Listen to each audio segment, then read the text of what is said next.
आज William Shakespeare के the marriage of true mind को सरल एवं आसान शब्दों में समझने की कोशिश करते हैं। विलियम शेक्सपियर के बारे में थोड़ा जान लेते हैं। विलियम शेक्सपियर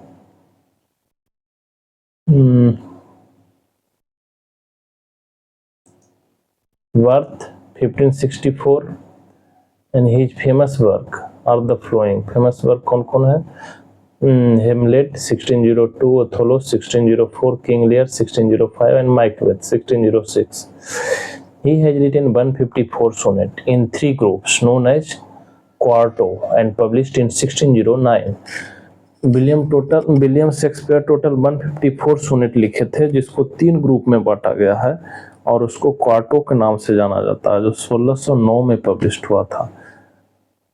सोनेट एक तरह का पोएम ही होता है जो छोटा होता है, 14 लाइन का होता है, 2 पार्ट में बटा हुआ होता है, 8 लाइन और 6 लाइन।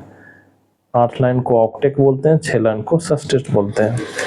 तो इसमें टोटल 154 सोनेट लिखे थे। इसको 3 ग्रुप में बांटा गया था। पहला ग्रुप सोनेट 1 से लेके 126 तक है, जो कि किसके बारे में लिखे थे? The first group sonnet is addressed to young man with home poet has deep friendship. अपने फ्रेंड के बारे में लिखे थे, जिसका नाम क्या था? Name was Henry Wriothesley, the third earl of Southampton, third earl. उसका जिसके बारे में लिखे थे उसका नाम था Henry Wriothesley, the third earl of Southampton. दूसरा ग्रुप इस सोनेट का दूसरा पार्ट था, ग्रुप था 127 से 152 तक, डार्क लेडी। डार्क लेडी के बारे में लिखे हैं। डार्क लेडी कौन थी? क्वीन एलिजाबेथ फर्स्ट थी, जिसके बारे में लिखे थे, जो इंग्लैंड की गद्दी पर बैठे थे। तीसरा सोनेट था, तीसरा ग्रुप था 153 से 154, 2000 लविंग ट्रायंगल सोनेट। अभी दोनों है जो लविंग ट्रायंगल सोनेट है। अब चलते हैं पोएम को हम लोग समझते हैं। Let me not to marriage of true minds admit impediments, love is not love.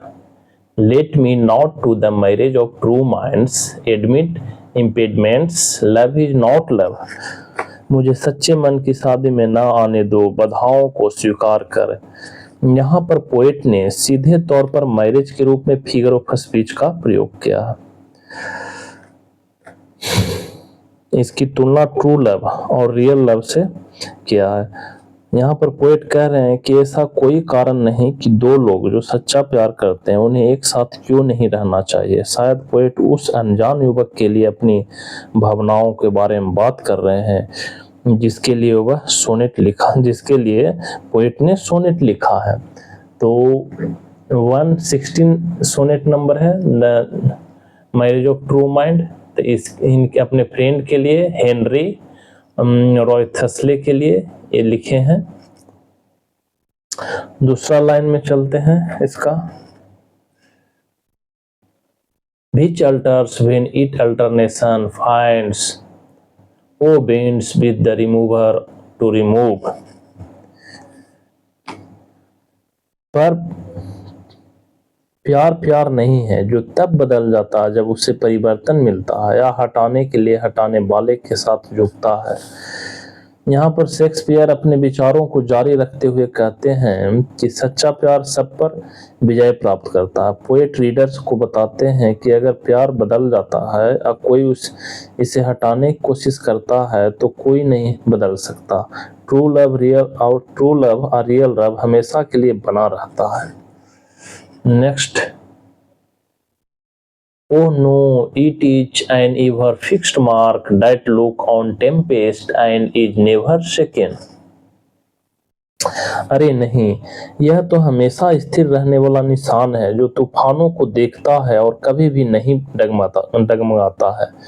यहाँ पर पोएट अपने पाठकों को बताते हैं कि लव बदलता नहीं है और गति नहीं करता, यह स्थिर और एक ही स्थान पर रहता है।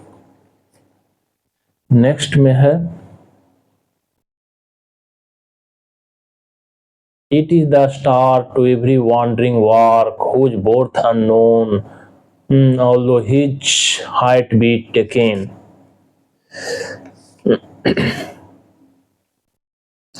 यह हर भटकते हुए छाल के लिए सितारा जिसका मूल अज्ञात है, यद्यपि उसकी ऊंचाई ली जा सकती है। पोएट कहते हैं कि प्रेम एक सितारा है जो पानी पर हर नाव जहाज को दिशा दिखाता है, और जबकि यह अमूल्य है, इसे मापा जा सकता है। प्रेम को मापने के लिए भिन्न भिन्न तरीका हो सकता है। अब नेक्स्ट हम लोग चलते हैं। Love's not times full, though rosy lips and cheeks, within his bending sickles compass comes. प्यार समय का मूर्ख नहीं है, हालांकि गुलाबी होठ और गाल उसकी झुकती दराती के घेरे में आता है। यहाँ पोएट टाइम को एक व्यक्ति के रूप में चिन्हित कर रहे हैं, खास तौर पर मृत्यु के रूप में। वह कहते हैं कि प्रेम समय का मूर्ख नहीं है। किसी की गुलाबी होठ और गाल निश्चित रूप से उम्र के साथ पीले पड़ जाएंगे, जैसे उसकी झुकती हुई दराती या कंपास आती है। Next, love alter not with his brief hours and weeks, but bears it out even to the edge of doom. प्रेम अपने संक्षिप्त घंटों और सप्ताहों के साथ नहीं बदलता, यह तो कयामत की कगार तक भी टिकी रहती है। पोएट बताना चाहते हैं कि प्रेम समय के साथ नहीं बदलता, बल्कि यह तो दुनिया के खत्म हो जाने के बाद भी जारी रहता, कयामत की कगार पर तक। Next, if this be error and upon me proved, I never writ nor no man ever loved. If this be error and upon me proved, I never write nor no man ever loved. यदि यह गलती है और मुझ पर सिद्ध मैंने कभी नहीं लिखा, न कि किसी आदमी ने कभी प्यार किया। पोएट बोलते हैं कि अगर कोई यह साबित कर दे कि उसने यह शब्द कभी नहीं लिखे और किसी भी इंसान ने कभी प्यार नहीं किया, तो कुछ भी अस्तित्व में नहीं होता। इस तरह से यहाँ पर पोएट है एक सच्चे प्यार करने वाले, सच्चा प्यार क्या होता है उसको एक्सप्लेन कर रहे हैं। अब इस पोएम के ऑब्जेक्टिव को देखते हैं, जो इम्पोर्टेंट ऑब्जेक्टिव है। पहला है, when was Shakespeare born? Shakespeare जन्म कब लिए थे? तो 1564 में। Oh no, it is an ever fixed mark that looks on what and is never second. Oh no, ये तो फिक्स मार्क है, ये कभी बदलने वाला नहीं। तो इसमें क्या हो जाएगा? टेम्पेस्ट, आंधी तूफान किसी में नहीं बदलता, तो ये इसका सही आंसर होगा tempest. Which Shakespearean sonnet begin let me not to be marriage of true mind? Shakespeare का कौन सा sonnet let me not be the marriage of true mind से शुरू होता? तो सोनेट नंबर 116, यहाँ पर हो जाएगा आंसर 16, 116 आंसर बी आंसर होगा। What is the rhyming scheme of poem and Shakespearean sonnet is general? Shakespearean sonnet का राइमिंग स्कीम होता है a B C d e f g. Rhyming scheme poem को इस तरह से हम लोग पकड़ते हैं कि जैसे ये पोएम को पढ़ते हैं, let me not to be marriage of true minds. पहला यहाँ माइंड्स को ए माने, लास्ट राइमिंग वर्ड से इसका है माइंड्स को ए। यहाँ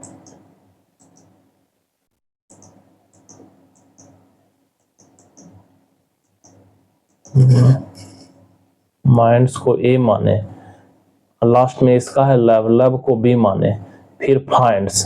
तो माइंड्स और फाइंड्स दोनों एक जैसा राइमिंग है, तो ए यहाँ हुआ, यहाँ भी है। लव को बी माने थे तो बी यहाँ हो गया। आगे चलते हैं, लव रिमूव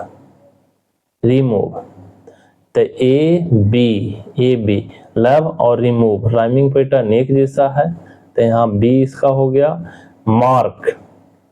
मार्क को शी माने, और यहाँ सेकेंड इसको डी माने, तो मार्क और बार्क एक जैसा है, तो ये भी सी हुआ, ये डी, और सेकेंड और टेकन एक जैसा राइमिंग पैटर्न है। तो यहाँ पर इसको थोड़ा सा राइमिंग पैटर्न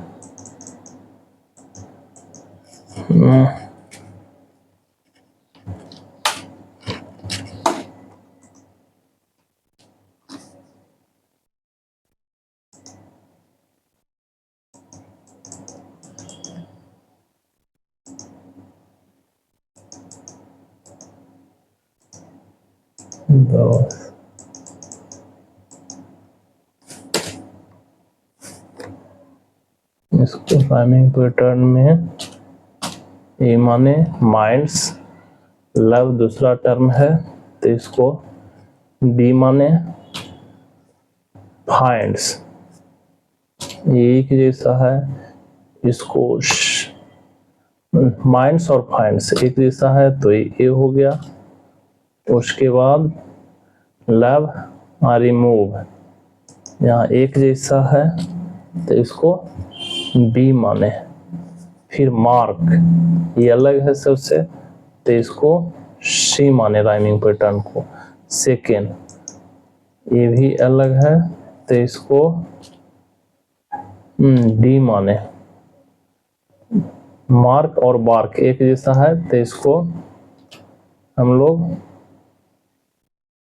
सी माने।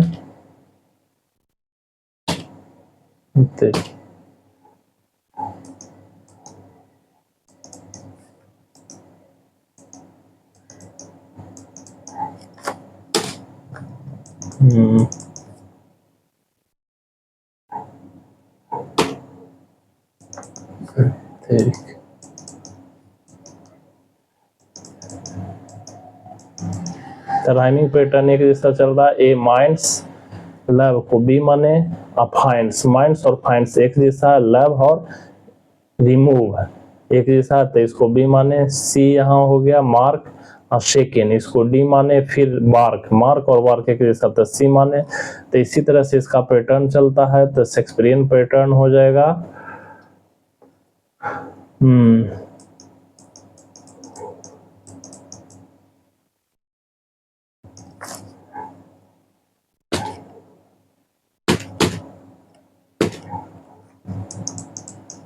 दो तरीके क्या हो जाता है।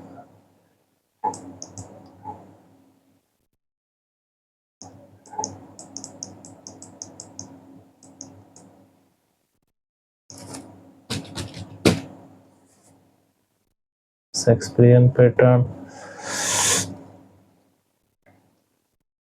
कहाँ गया? इसमें A B C D F G G होगा, यानी कि ये सही होगा। Let me not to be marriage of true minds admit what, the impediments हो जाएगा इसका, ये लाइन को पूरा करना, तब भी हो जाएगा।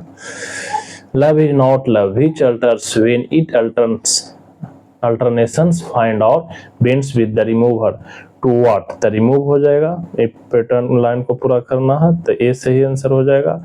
If this be error and upon me proved I never no man ever loved, what word is missing from this blank, तो इसमें मिसिंग है राइट मिसिंग है, यहाँ पर ओल्ड इंग्लिश में लिखा गया है राइट, तो ओल्ड इंग्लिश में इस तरह से लिखा जाता था, और मॉडर्न इंग्लिश में ये लिखते हैं, तो राइट हो जाएगा B.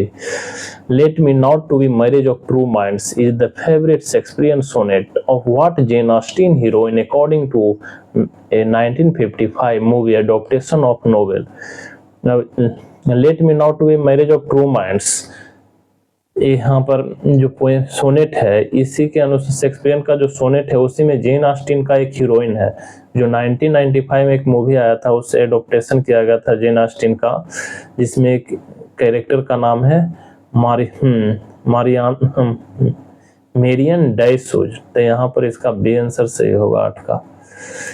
It is the star river wanderings what, तो यहाँ डी हो जाएगा बार्क, इसको लाइन को पूरा करना। Loves is not whose fools with time, तो यहाँ पर इसका सही आंसर हो जाएगा टाइम से। Love halters not with his brief hours and weeks but bears it out even to the age of what। तो यहाँ पर हो जाएगा life. love halters not with the brief hours and weeks but bears it out ever to the age of what। the age of death। तो इसका सही answer तो as of death होगा, मतलब इसका सही आंसर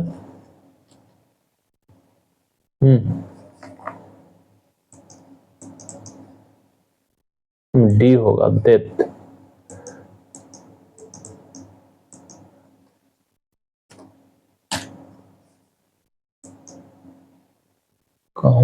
सही आंसर डेथ।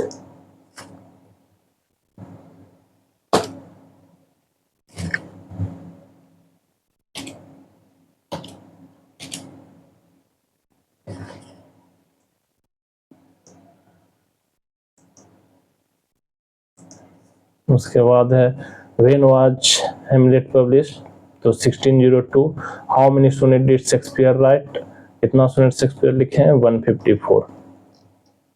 तो इसमें राइमिंग पैटर्न पोएम को पहचानते हैं, देखते हैं थोड़ा सा राइमिंग पैटर्न क्या है। तो इसमें हम लोग चल रहे थे ए बी सी डी, फिर मार्क और बार्क एक जैसा है, सेकेंड और टेकन एक जैसा है, तो यहाँ पर डी हो जाएगा। उसके बाद है चिक्स, तो इसको किसी से नहीं मिल रहा तो ई मानते हैं, ई कम्स, ये भी किसी से नहीं मिल रहा तो इसको एफ मानते हैं। चिक्स और बिक्स एक जैसा है तो फिर ई हो जाएगा। और डूम, कम्स एंड डूम एक जैसा है, कम्स एंड डोम्स, तो यहाँ पर डोम्स हो जाएगा एक जैसा, तो इसको मानेंगे एफ। उसी तरह से फिर प्रूवेन जी हो जाएगा, प्रूव्ड लव्ड, तो एक जैसा है इसका पैटर्न, तो यहाँ जी हो जाएगा। तो शेक्सपियरियन सोनेट का पैटर्न राइमिंग के अनुसार माइंड्स, उसके बाद फिर माइंड्स लव ही अलग है, फिर फाइंड्स एक जैसा, तो लव और रिमूव एक जैसा हुआ, तो यहाँ पर ए बी हो गया। उसके बाद मार्क सी लिए, सेकेंड डी लिए, फिर मार्क और बार्क एक जैसा राइमिंग पैटर्न है तो सी यहाँ पर डी लिए, फिर टेकन और सेकेंड यहाँ डी हो गया, फिर चिक्स ई लिए, फिर कम्स एफ। चिक्स और बिक्स एक जैसा है तो यहाँ पर ये राइमिंग पैटर्न इस तरह से बना, इसका a B C d e f g h, इस तरह से एक बहुत इंटरेस्टिंग और फेमस पोएम शेक्सपियर का समाप्त हुआ। वीडियो अच्छा लगा, समझ में आया तो लाइक शेयर और कमेंट करें। Thank you.